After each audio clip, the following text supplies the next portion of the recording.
Special Kathiawadi Gujarati સ્વાદ સાથે ઊંધિયું બનાવવા માટે મેં અહીંયા 1 કપ બટેટા, 1 કપ દૂધી, 1 કપ રીંગણ, 1 કપ ફ્લાવર સાથે 1 કપ વાલોળ, 1 કપ લીલા વટાણા, 1 કપ ગુવાર, 1 કપ ટિંડોરા, 1 કપ મૂળા, 1 કપ કોબી અને 1 કપ ટમેટા લીધા છે અને બધા જ વેજીટેબલને આ રીતે ચોખ્ખા પાણીએ ધોઈ લીધા છે.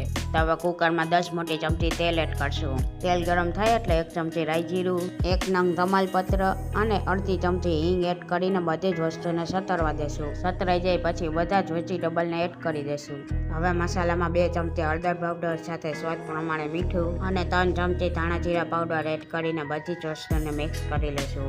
મિક્સ થાય પછી 2 ગ્લાસ પાણી એડ કરીને વેજીટેબલને અધકચરા બાફવા માટે કુકરનું ઢાંકણ બંધ કરીને સીટી વગાડ્યા વિના સ્ટીમ કરીને બાફી લેશું. તો હવે મુઠિયા બનાવવા માટે 2 કપ ચણાનો લોટ અને 1 કપ મેથી એડ કરી અડધી ચમચી હળદર પાવડર, સ્વાદ પ્રમાણે મીઠું, 1 ચમચી ધાણા જીરા પાવડર, 1 ચમચી લાલ મરચું પાવડર, 1/4 ટીસ્પૂન હિંગ, 1/4 ટીસ્પૂન ખાવાનો સોડા, 1 ચમચી ખાંડ અને અડધા લીંબુનો રસ એડ કરી મિક્સ કરી લેશું. હવે મોણ માટે 2 મોટી ચમચી તેલ એડ કરી મિક્સ કરી થોડું પાણી એડ કરી મીડિયમ સોફ્ટ લોટ બાંધી લઈએ. તૈયાર થયેલા લોટમાંથી મુઠિયાને તૈયાર કરી લઈએ.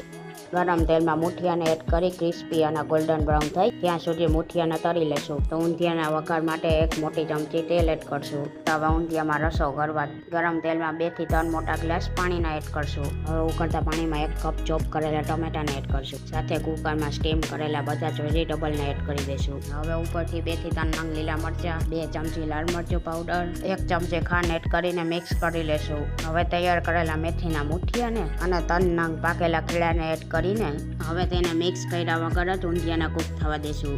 તો લગભગ 7 થી 8 મિનિટ પછી મુઠિયામાં મસાલો અબ્ઝોર્બ થઈને આપણું ઊંધિયું રેડી થઈ ગયું છે. તો ગરમા ગરમ ઊંધિયાને અડદિયા સાથે સર્વ કરી લેશું.